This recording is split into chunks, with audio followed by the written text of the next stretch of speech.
तो पायो अचल अनुपम ठाऊ। ध्रुव जी महाराज ने भगवान की कृपा प्राप्त की, भगवान की शरण प्राप्त की और श्रेष्ठता को भी प्राप्त कर लिया। किसने? ध्रुव जी महाराज ने। लेकिन ध्रुव जी महाराज के जो छोटे भाई थे उत्तम, एक दिन वो शिकार खेलने के लिए जंगल में गए, और जब जंगल में गए तो शिकार खेलने के कारण जंगल में एक बलवान यक्ष ने उत्तम का वध कर दिया, माने उत्तम को मार दिया।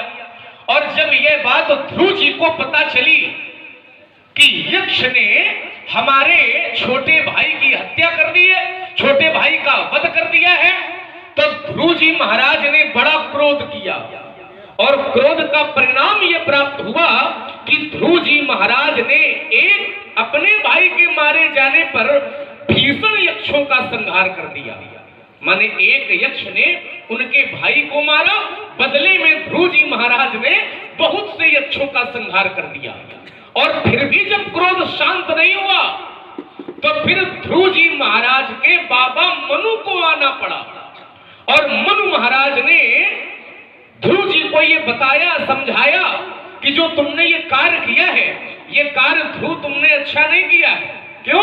जो भगवान के भक्त होते हैं तो भगवान के भक्त कभी भी हिंसा का मार्ग नहीं अपनाते, और वो भी तुमने इतना भीषण संहार किया है केवल अपने एक भाई के मारे जाने पर, तो ये कार्य तुमने उचित नहीं किया है।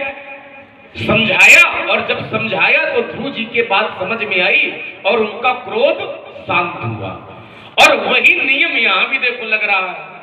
जैसे ध्रुव जी महाराज भगवान के परम भक्त थे, ऐसे ही परशुराम जी महाराज भी तो शंकर जी के परम भक्त हैं। चूंकि ये किसके लिए खड़े हैं? ये शंकर जी के लिए ही खड़े हैं। धनुष शंकर जी का टूटा है, तो जैसे ध्रुव जी महाराज भगवान के भक्त, ऐसे ही परशुराम जी महाराज भी भगवान के भक्त।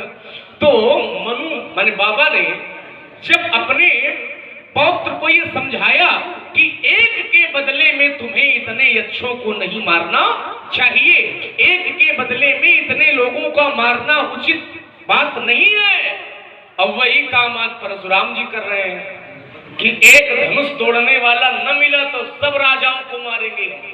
तो हमारे कहने का तात्पर्य ये कि जब एक के मारे जाने पर सबको मारना वहां उचित नहीं था, ठीक उसी प्रकार से एक के कारण यहां भी इतने राजाओं का मारना मेरी दृष्टि में उचित बात इसलिए